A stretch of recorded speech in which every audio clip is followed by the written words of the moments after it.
பிரியமான தேவனுடைய பிள்ளைகளே, இயேசு கிறிஸ்துவின் மகிமையான நாமத்தால் உங்களுக்கு கிறிஸ்மஸ் புத்தாண்டு வாழ்த்துக்களை தெரிவிப்பதில் மிக்க மகிழ்ச்சி அடைகிறேன். இந்த நாளிலும் கிறிஸ்மஸ் தின செய்தியாக ஒரு வார்த்தைகளை உங்களோடு பகிர்ந்து கொள்ள வாஞ்சிக்கிறேன். தேவன் தாமே உங்களை ஆசீர்வதிப்பாராக. வேதத்தை எடுத்துக்கொள்வோமாயிருந்தால் மத்தேயு சுவிசேஷம் 1 அதிகாரத்தில் நாங்கள் பார்க்கிற போது வேதம் சொல்லுகிறது,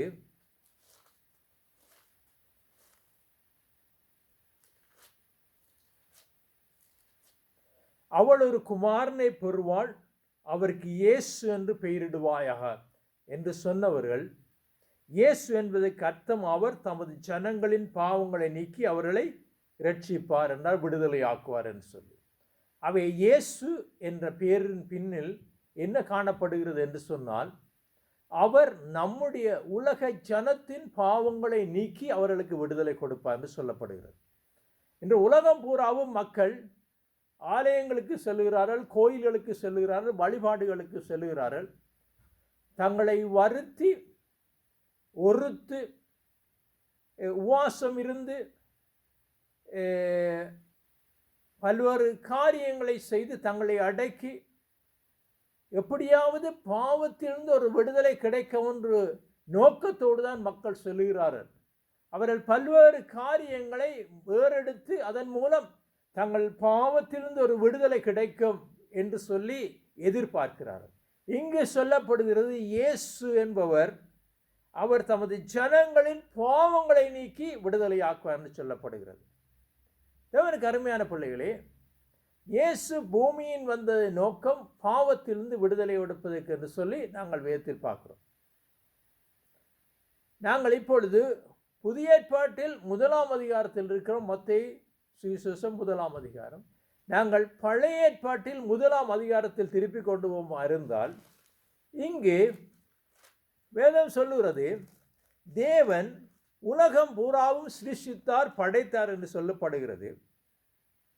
ஆதியில் தேவன் வானத்தையும் பூமியையும் படைத்தார், வெளிச்சத்தை படைத்தார், நட்சத்திரங்களை படைத்தார், ஜலங்களை படைத்தார், உயிரினங்களை படைத்தார், பறவைகளை படைத்தார், மிருகங்களை படைத்தார், நீரில் உள்ள மீன் இனங்களை படைத்தார் என்று சொல்லி எல்லாவற்றையும் படைத்தார் படைத்தார் படைத்தார் என்று சொல்லி 5 தினங்கள் உலகம் முழுவதையும் ஒரு அழகாய் அற்புதமாக படைத்தார். படைத்த தேவன் இந்த பூமியை இன்னும் சிறப்பாக அழகுபடுத்தி அங்கு ஜனங்கள் வாழ்வதற்கான ஒரு சூழ்நிலையை ஏற்படுத்தி இயற்கை வளங்களை பொழிந்து படைப்பை படைத்திருக்கிறார். அதனால் தான் நான் அடிக்கடி சொல்லுவேன், இயற்கையை ரசிக்கிறவன் இறைவனுடைய படைப்பை ருசிக்கிறான் என்று சொல்லுவேன். என்றால் நான் அதிகம் என் வேலைகள் காரணமாக நான் அதிகம் பயணங்கள் செல்வதை உண்டு.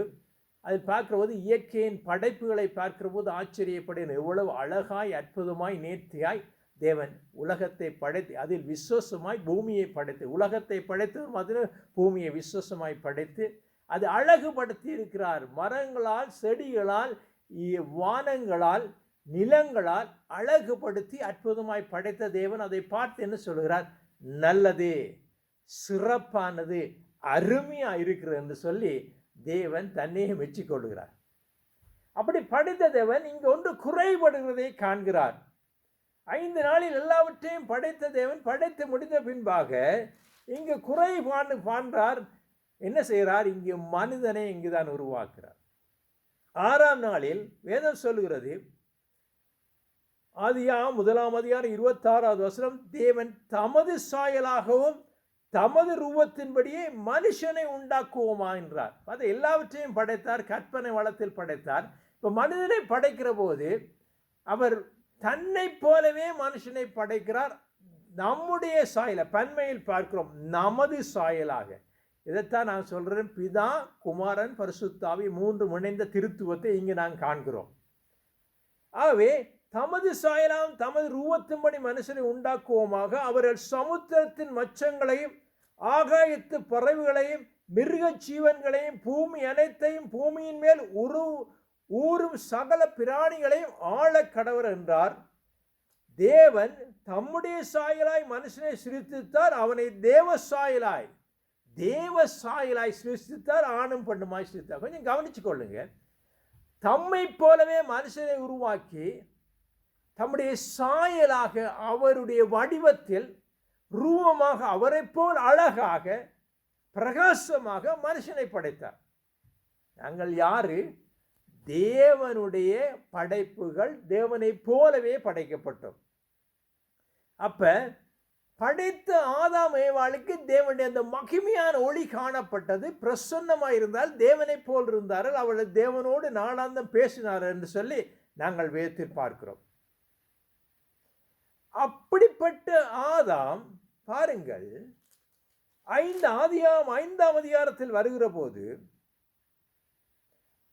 1வது வசனம், ஆதாமின் வம்ச வரலாறு. தேவன் மனுஷனை சிருஷ்டித்த நாளிலே அவனை தேவ சாயலாய் உண்டாக்கினார். கவனித்துக் கொள்ளுங்கள். தேவன் மனுஷனை சிருஷ்டித்த நாளிலே அவனை தேவ சாயலாய் உண்டாக்கினார்.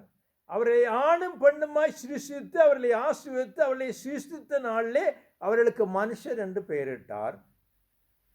ஆதாம் 130 வயதான போது தன் சாயலாகவும் தன் ரூபத்தின்படியே ஒரு மகனை பெற்று அவனுக்கு சேத் என்று பெயரிட்டார். பாருங்க, தேவன் படைக்கிற போது ஆதாம் ஏவாள் தேவனுடைய மகிமை வடிவத்திலும் தேவனுடைய அழகிலும் இருந்தார்கள். அழகு என்று சொல்றோம், ரூபம் என்று சொல்றோம், ரூபபதி என்று சொல்லுகிறோம். அழகானவள், ரூபன் அழகானவன் என்று சொல்றோம். சாயல் ரூபம் ரெண்டும் வித்தியாசம். ஒன்று சாயல், அந்த உருவம், இரண்டாவது அதுக்குரிய வடிவம். இங்கு 5ஆம் அதிகாரத்தில் வருகிற போது ஆதாம் தன்னுடைய சாயலாகவும் தன்னுடைய ரூபத்தின்படியே பிள்ளையை பெற்றார். பாருங்க, இங்கு ஒரு காரியம் நடந்தேறுகிறது. எப்படி? முதலில் தேவன் மனுஷனை படைக்கும் போது தன்னுடைய சாயலாய் தன்னுடைய ரூபத்தை படைத்தார். இப்பொழுது ஆதாம் தன்னுடைய இங்கே எங்கேயோ ஏதோ ஒரு காரியம் நடந்திருக்கிறது. அப்படியானால் என்ன நடந்தது? அதைத்தான் நாங்கள் 2ஆம் அதிகாரத்தை பார்க்கிறோம். ஆதாம் தேவனோடு உலாவினான் என்று பார்க்கிறோம். அவனோடு பேசினான். ஏதேன் தோட்டத்தில் அவன் புசிப்பதற்கு கனிகளையும் அவன் வாழ்வதற்குரிய காரியங்களும் இருந்தது. பாவம் வந்தபோது, அவர்கள் பாவம் செய்த போது அந்த வடிவம் எடுக்கப்பட்டு விட்டது. உருவம் இருந்தது, அவர்கள் அளவு எடுக்கப்பட்டது. அவருடைய வடிவத்தை இழந்தார்கள், தேவனுடைய பிரசன்னத்தை இழந்தார்கள். இழந்தது மாத்திரமல்ல, ஏதேன் தோட்டத்திலிருந்து விரட்டி அடிக்கப்படுகிறார்கள். இப்பொழுது வேதம் சொல்லுகிறது, அவர்கள் பாவம் செய்த நிமித்தம் அந்த பூமி சபிக்கப்பட்டு அங்கு நீ உயிரோடு இருக்கும் நாளெல்லாம் வருத்தத்தோடு பலனை புசிப்பாய். இப்பொழுது முதல் படைக்கப்பட்ட போது பூமியில் முட்களும் இல்லை கற்களும் இல்லை. இங்கு உனக்கு முள்ளும் குறுக்கும், அது உனக்கு முள்ளும் குறுக்கும் முளைப்பிக்கும். நீ உன் வேர்வையினால் ஆகாயத்தை புசிப்பா என்று சொல்லி ஆண்டவர் அவனை கட்டார். ஆண்டவர் படைக்கிற போது எல்லாம் நல்லாய் படைத்தார். ஆதாம் பாவம் செய்த விளைவாய் பூமியில் முள்ளும் குறுக்கும் வேதனையும் உண்டாயினது. ஆதாம் இப்பொழுது கஷ்டப்பட்டு வருத்தப்பட்டு பூமியை உழுதி வேட்டையாடி சாப்பிட வேண்டிய நிலைக்கு தள்ளப்பட்டார். எவனுக்கு அருமையான பாவம் என்ன செய்து அவனுடைய வாழ்க்கையை மாற்றி போட்டது. தேவனுடைய உறவில் இருந்து அவன் பிரிக்கப்பட்டான். இப்பொழுது வடிவம் இருந்தது, அழகு மறைந்து போனது. நாம் தேவ சாயல், ஆனால் அவனுடைய மகிமை எடுபட்ட அந்த ஒளி இல்லாமல் போயிட்டு இருளுக்குள் வந்துட்டான். பாவம் என்ற இருளுக்குள் வந்துட்டான், வேதனை என்ற இருளுக்குள் வந்துட்டான், கண்ணீர் என்ற இருளுக்குள் வந்துட்டான், போராட்டம் என்ற இருளுக்குள் வந்துட்டான். இதனால் பாவத்தின் விளைவாய். ஆனாலும் தேவன் அவனை இரக்கம் உள்ளவராயிருந்தார். அப்பொழுதே சொன்னார், அப்பொழுதே அவர் இயேசுவை பூமிக்கு அனுப்ப திட்டமானார். பாருங்கள், இப்போ ஆதாம் இப்பொழுது வேர்வை சிந்தி உழைத்தான், வெயிலில் கஷ்டப்பட்டு உழைத்தான்.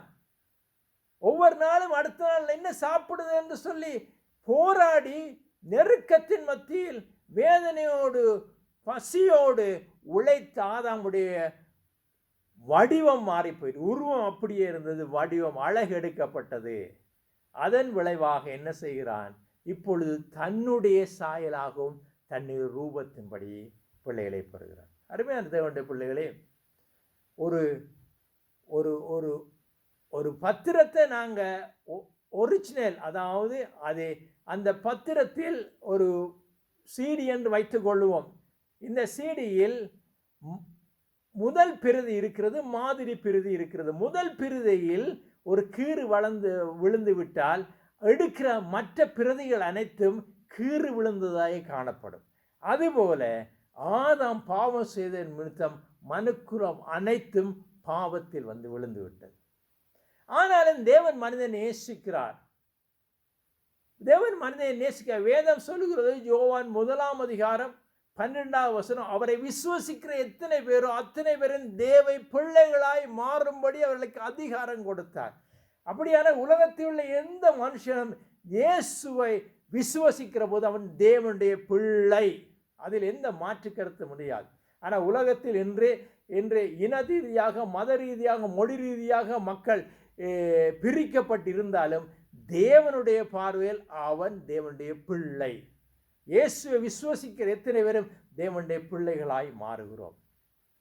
தேவனுடைய பிள்ளைகளாய் மாற முடியும் ஏனென்றால் தேவன் எல்லாரையும் நேசிக்கிறார். ஆனால் அவன் பாவத்திலிருந்து விடுதலை அடையத்தான் இயேசு வந்தார். பாருங்கள், ஊதாரி மைந்தன் அவன் தகப்பனை விட்டு போய் எல்லா பாவத்தையும் செய்து கடைசியாய் சாப்பிட வழி இல்லாமல் பன்றி மேய்க்கிற அந்த பன்றிக்குள்ளே போய் அங்கும் சாப்பாடு கிடைக்காமல் தகப்பனை நோக்கி மனம் திரும்பி வருகிற போது அந்த தகப்பன் என்ன செய்கிறார்? ஓடிப்போய் அவனை கட்டி அணைத்து முத்தமிடுகிறார்.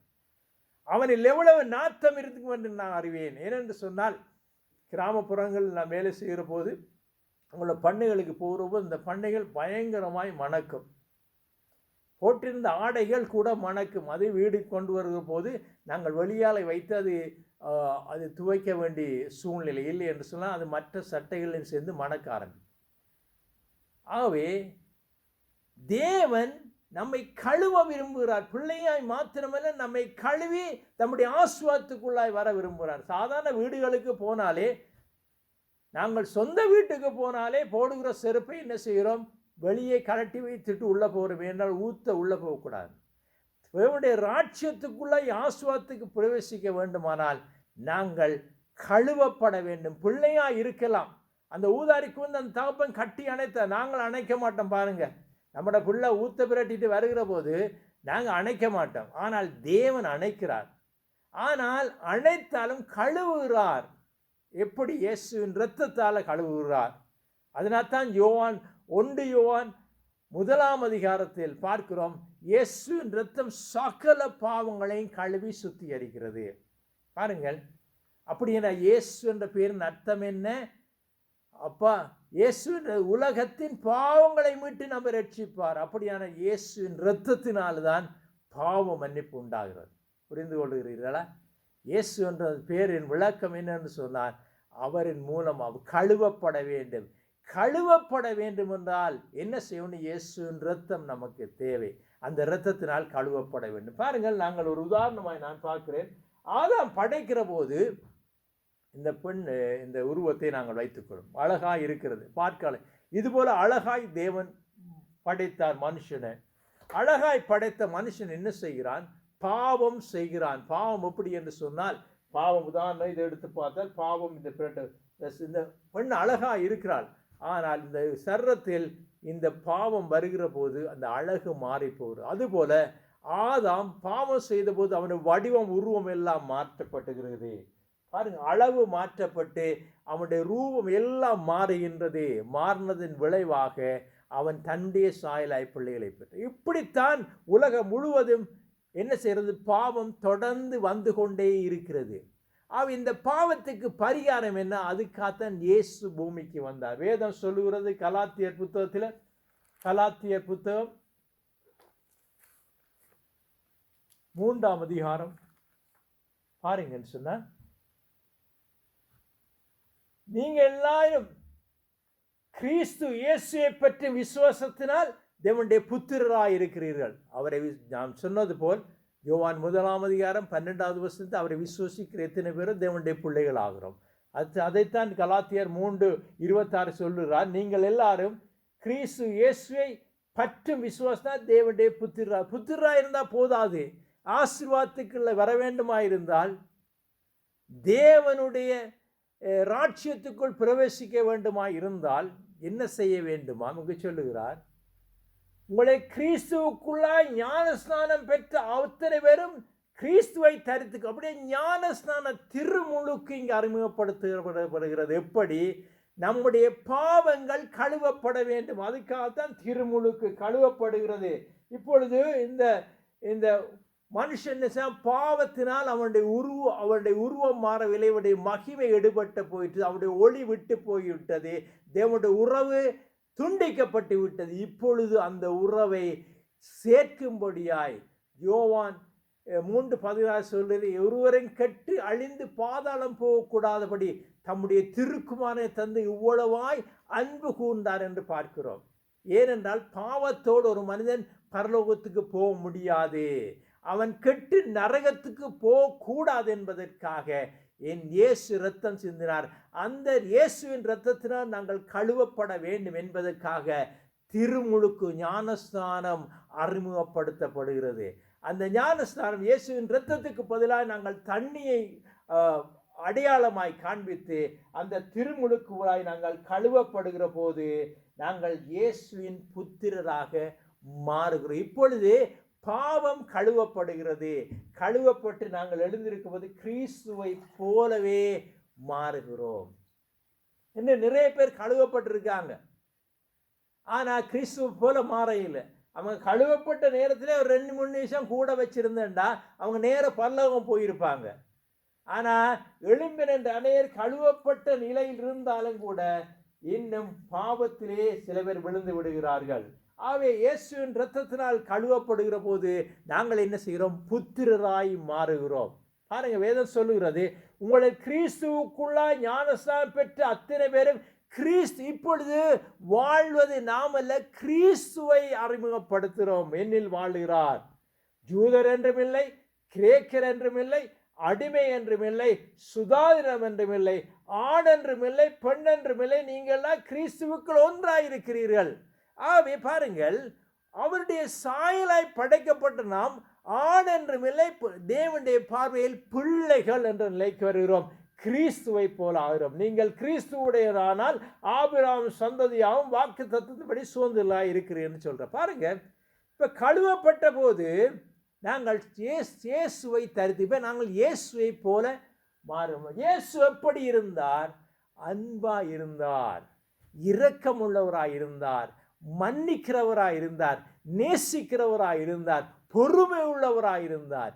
இதுதான் வெளிச்சம், ஒளி. உலகத்தை நீங்கள் ஒளியா இருங்க என்று இயேசு சொன்னார்.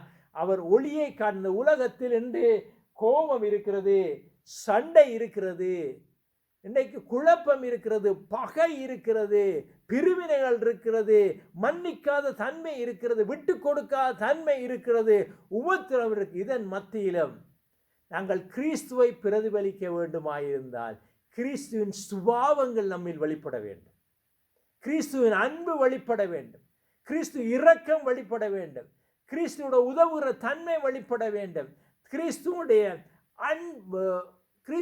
பண்புகள் வெளிப்பட வேண்டும். அதுதான் ஒளி என்று சொல்லப்படும். உலகம் இருளில் இருக்கிறது, பாவ இருளில். கிறிஸ்துவன் என்ன செய்கிறான்? ஒளியை பிரகாசிக்கிறான், தேவனுடைய அன்பை பிரகாசிக்கிறான், தேவனுடைய தயவை பிரகாசிக்கிறான், தேவனை வெளிப்படுத்துகிறான். அதுதான் நீங்கள் கிறிஸ்துவை. அப்ப நாம் யாரை வெளிப்படுத்துகிறோம்? கிறிஸ்துவை வெளிப்படுத்துகிறோம். தேவனுக்கு அருமையான பிள்ளைகளை, புரிகிறதா?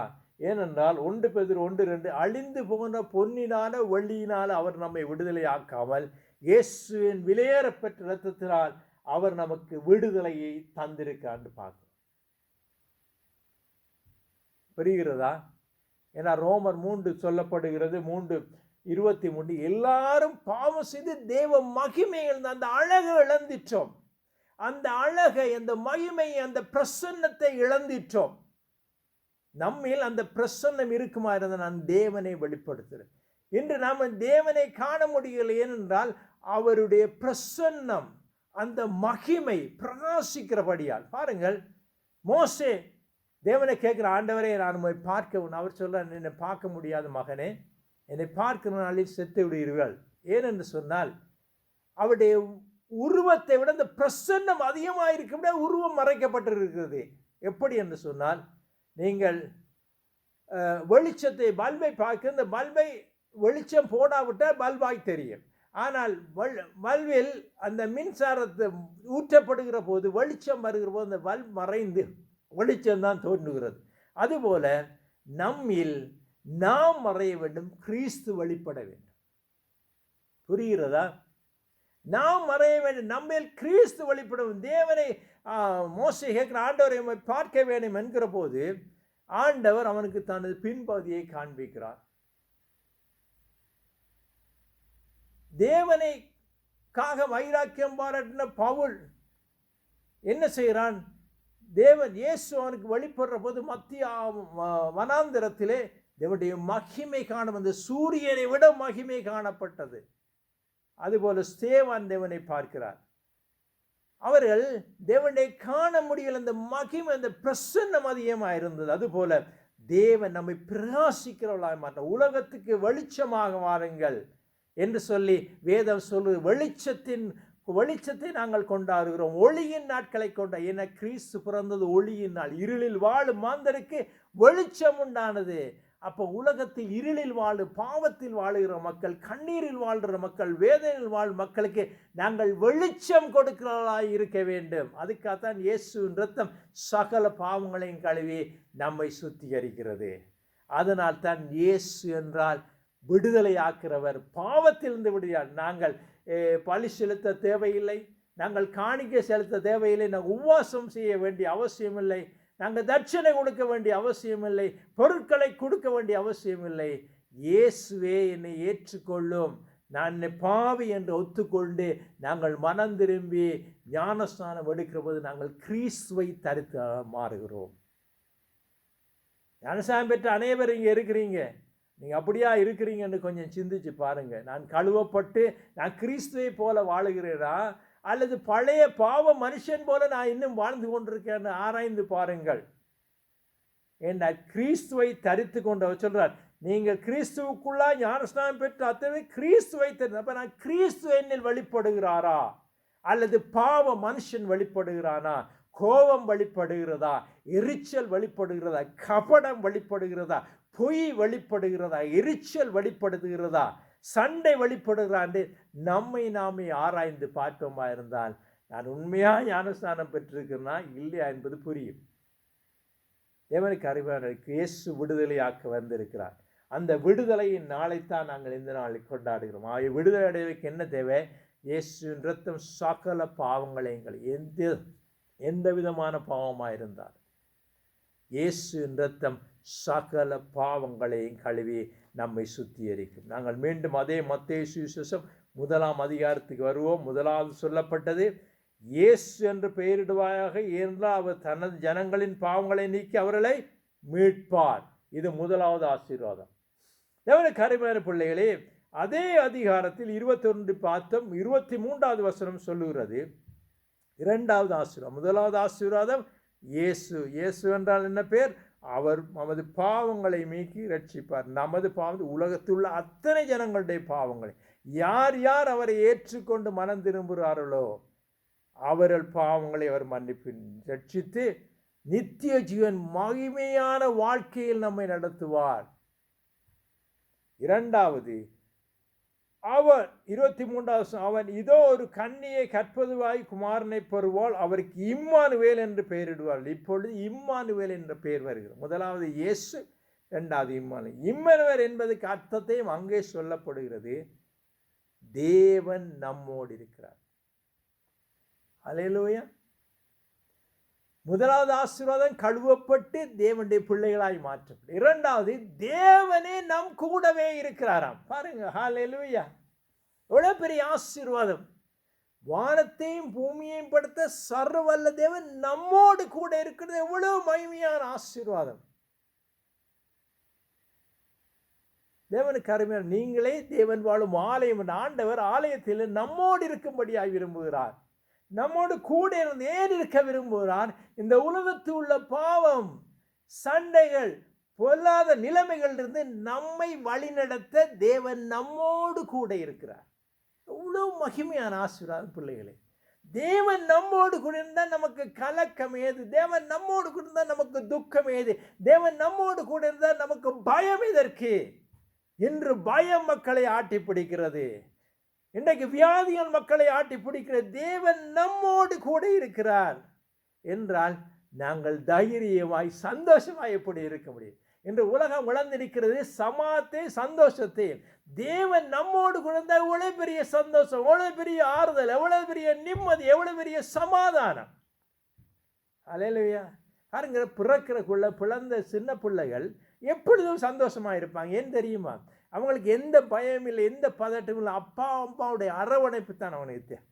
அந்த அரவணைப்பு இருக்கிற போது அவர் மகிழ்ச்சியாக இருப்பார். காலம் கடந்து வாலிப வயது வர்ற போது அப்பொழுதுதான் அவர்களுக்கு பிரச்சனைகளே தெரியும். ஆனால் அதுக்கு முன்னே அவர்கள் பயப்படுவதில்லை, கவலைப்படுவதில்லை. ஏனென்று சொன்னால் அவர்களை வழிநடத்த அப்பா அம்மா இருக்கு. அதுபோல தேவன் நம்மோடு கூட இருக்கிற போது நமக்கு எது கவலை, நமக்கு எது துக்கம், நமக்கு எது வேதனை? சங்கீதக்காரன் சொல்றான், சங்கீதம் 23 சொல்றான், நான் மரண இருளின் பள்ளத்தாக்கில் நடந்தாலும் தேவரே பயப்படேன், நீர் என்னோடு கூட இருக்கிறீர். பாருங்க, சங்கீதக்காரன் நாம் மரண சோதனை, போராட்டம், நெருக்கடி, சாகக்கூடிய சூழ்நிலையில் வந்தாலும் கூட நான் பயப்படேன், நீர் என்னோடு கூட இருக்கிறீர். அந்த நிச்சயம் உங்களுக்கு இருக்க? கொஞ்சம் யோசிச்சு பாருங்க. நாங்கள் தேவனை நம்புகிறோம், தேவன் என்னோடு கூட இருக்கிறார் என்ற நம்பிக்கை இல்லை என்று சொன்னால் என்ன வரும்? பயம் வரும், பொறுமை இல்லாமல் இருக்கும், எரிச்சல் வரும், சந்தேகம் வரும், குழப்பம் வரும், பதட்டம் வரும். விசுவசிக்கிறோம் பதறார் என்று வேதம் சொல்லுறது. ஆனா ஆண்டவர் விசுவசிக்க நாங்கள் பதறாம இருக்கிறோமா? டக்கு டக்குன்னு நடுங்கி விடுறோம், பயந்து விடுறோம். அன்றியும் அவருடைய தீர்மானத்தின்படி அழைக்கப்பட்ட தேவனிடத்தில் அன்பு உருவாக்க சகலது நன்மைக்கு ஏதுவாக நடக்கும் என்று நாங்கள் ரோமர் 3ஆம் அதிகாரத்தில் பார்க்கிறோம். அருமையான தேவனுடைய பிள்ளைகளே, நாம் தேவனுடைய பிள்ளைகளாக இருக்கிறோம்.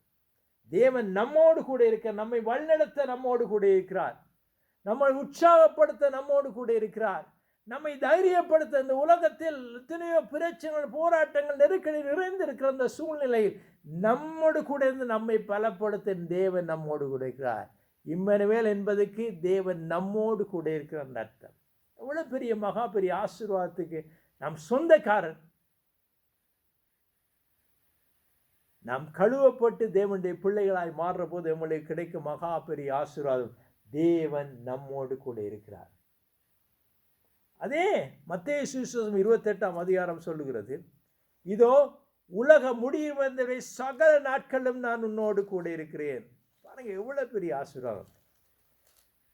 உலக முடிவு வந்தவரை மத்தேயு சுவிசேஷம் முடிக்கிற போது 28ஆம் அதிகாரம் 20ஆவது வசனம் சொல்றார், இதோ உலக முடிவு வந்த சகல நாட்கள் நான் உங்களோடு கூட இருக்கிறேன். பாருங்க, ஏசு சொல்றார், நான் உங்களோடு சாகும் வரையும் நான் உன்னோடு கூட இருக்கிறேன். அப்படியானால் நாம் அவரோடு கூட இருக்கிறோமா? கேள்வியதான். அவர் நம்மோடு கூட விரும்புகிறார், நாம் தேவனோடு இணைந்திருக்கிறோமா? தேவனுக்கு அருமையான பிள்ளைகளே, தேவன் நம்மை தனிய விடவில்லை. அவரே நமக்கு துணையும், அவரே நம்மோடு கூட நம்மை வழிநடத்த அவர் விரும்புகிறார். நாம் அவரை ஏற்றுக்கொண்டு நடக்கிறோமா? அதான் கேள்விக்குறி. ஏனென்றால் மனிதனை படைத்து அவன் நீ எப்படியாவது என்னையா பிழைச்சி பண்ணிக்கொள்ளு என்று சொல்லி அனுப்பிவிட இல்லை. நம்மோடு கூட இருக்க தேவன் விரும்புகிறார். ஆதியிலும் ஆதாமோடு தேவன் கூடவே இருந்தான், கூடவே பேசினான். ஆதாம் ஏவாள் பாவம் செய்து அவங்களே தேவனை விட்டு ஓடிப்போய் ஒழிச்சு கொண்டாங்க என்று அப்படித்தான் நடக்கிறது. அந்த தேவனுடைய உண்மையை அறிகிற போது இன்று மனம் குத்தப்பட்ட எல்லாரும் ஓடி ஒழித்துக் கொள்கிறோம். நாங்கள் உண்மை உள்ளவர்களாய் தேவனுக்கு பிரியமாக இருந்தால் சந்தோஷமாக ஓடுவோம் அல்லவா? சந்தோஷமாக அப்பாட்ட நெருங்கி போவோம் அல்லவா?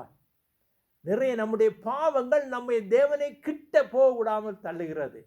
பாருங்கள், உதாரணமாக பார்ப்போம்னா சில வழியில் நாங்கள் சில பேரை பொய் சொல்லுவோம், பொய் சொல்லி இருந்தோம் என்றால் அவர்கள் கண்டுபிடித்து விடுவார்னு பயந்து நாமே இருப்போம். ஆனால் அவங்களுக்கு என்ன நடந்ததுன்னு தெரியாது. அவங்களை குறித்து தவறாக பேசின மக்களை நாங்கள் சந்திக்கிற போது எங்களுக்கே ஒரு இதில் ஒரு குற்றச்சாட்டு ஏற்படும். இவங்களை குறித்து தவறாக பேசிட்டோமே என்றது. ஏன் நாம் நம்மையே தள்ளி கொண்டு வருகிறோம். அதுபோல தேவனுடைய பரிசுத்தத்துக்கு முன்பாக நம்முடைய மனச்சாட்சி நம்மை குற்றப்படுத்துகிற போது தூரோடி போய் விடுகிறோம். அப்படி இல்லாதபடி உண்மையாய் நடக்கிற போது, தேவனுக்கு பிரியமாய் நடக்கிற போது, தேவ வழிகளில் உத்தமமாய் நடக்கிற போது, அப்பாவுடைய நெருங்கி, அப்பா எப்படி இருக்கிறீங்கப்பா, அப்பா என்னோடு நடத்துங்கப்பா, அப்பா எனக்கு துணை செய்யுங்கன்னு தைரியமாய் சொல்ல முடியும். தகப்பனு கிட்டி சேர முடியும். ஆனால் நாம் தான் தேவனை விட்டு ஓடி போகிறோமே தவிர தேவன் நம்மை விட்டு போகவில்லை. உலக முடிவு வந்தரை சகல நாட்களும் நான் உங்களோடு கூட இருக்குன்னு கர்த்தர் சொல்றார். பாருங்க, 2 ஆசீர்வாதங்களை பார்த்தோம். ஒன்று, இயேசு என்றால் உலகத்தின் பாவங்களை மீட்டு ரட்சிப்பார், நம் பாவங்களை ரட்சிப்பார். 2வது, தேவன் நம்மோடு கூட இருக்கிறார். இந்த கிறிஸ்துமஸ் காலங்களில் இவ்வளோ பெரிய ஆசீர்வாதங்களுக்கு நாங்கள் சொந்தக்காரராக இருக்கிறோம் என்பதை நாங்கள் மறந்தவர்களாய் கொண்டாடக்கூடாது. இன்றைக்கு அநேகர் கிறிஸ்து மாட்டு தொழுவத்தில் தான் பிறந்திருக்கிறார், உள்ளத்தில் இன்னும் பிறக்க இல்லை. நாங்கள் உள்ளத்தில் இயேசு பிறக்க வேண்டும். தேவன் இருக்கிறான்னு சொல்லி பார்க்கிறோம். நம்மோடு கூடவே இருக்கிறவரா. ஆண்டவர் மோசையை அழைக்கும் போது மோசே கேட்கிற, ஆண்டவரே உம்முடைய பேர் என்ன, உம்முடைய பேர் என்னவென்று சொல்லி நான் இஸ்ரவேல் ஜனங்களுக்கு போய் சொல்லுவேன் என்று கேட்கிற போது ஆண்டவர் யாவே இருக்கிறன்னு சொன்னார். அதே தேவன் இன்று சொல்ற, உலக முடிவு வந்தே சகல நாட்கள் நான் இன்னோடு கூட இருக்கிறது. பாருங்க, ஒழிக்கிற தேவன் அல்ல, சும்மா ஆலயங்கள் இருக்கிற தேவன் அல்ல, கற்களிலும் சிலைகளிலும் இருக்கிற தேவன் அல்ல, நமக்குள் இருக்கிற தேவன், நம்மோடு கூட இருக்க விரும்புகிற தேவன். ஹல்லேலூயா! அப்படி ஒரு அருமையான தேவனை பெற்றிருக்கிறோம். அந்த தேவனுடைய குமாரனா இயேசு கிறிஸ்துவின் பிறப்பைத்தான் இந்த நாட்களில் கொண்டாடுகிறோம். அந்த பிறப்பை கொண்டாடுகிற நாங்கள் நம்முள்ளே இயேசு பிறந்திருக்கிறாரா என்று ஆராய்ந்து பார்ப்போம். நம்முள் இயேசு பிறந்திருந்தால் நாம் கிறிஸ்துவை போலவே இருப்போம், கிறிஸ்துவை போலவே செயல்படுவோம், கிறிஸ்துவை போலவே வாழுவோம். அப்படி ஒரு அருமையான தேவனை நாங்கள் பெற்றிருக்கிறோம். ஆகவே இந்த நாளில் நாமே ஆராய்ந்து பார்ப்போம். நாங்கள் கிறிஸ்துவை போல் இருக்கிறோமா, அல்லது நமக்கு தேவனுக்கு நெருக்கமான உறவு இருக்கிறதா, அல்லது நாம் கிறிஸ்துவை விட்டு தூரமாய் போய் கொண்டிருக்கிறோமா என்று சொல்லி நம்மை ஆராய்ந்து பார்ப்போமா இருந்தால் பெரிய ஆசீர்வாதமாக இருக்கு. இந்த அருமையான நாளிலும் தேவனுக்கு அருமையான பிள்ளை, இந்த செய்தியை கேட்டிருக்கோம் பிள்ளைகள், இந்த நாளிலும் கிறிஸ்துவை சொந்த மீட்பராக ஏற்றுக்கொள்ளாவிட்ட இந்த நாளிலும் உங்களுக்கு ஒரு வாய்ப்பு. தேவன் உங்களை நேசிக்கிறார். நீங்கள் எப்படிப்பட்டாலும், எந்த மார்க்கத்தில் இருந்தாலும், எந்த உலகத்தில் எந்த மூலையில் இருந்தாலும், எந்த இனத்தில் இருந்தாலும் தேவன் உங்களை நேசி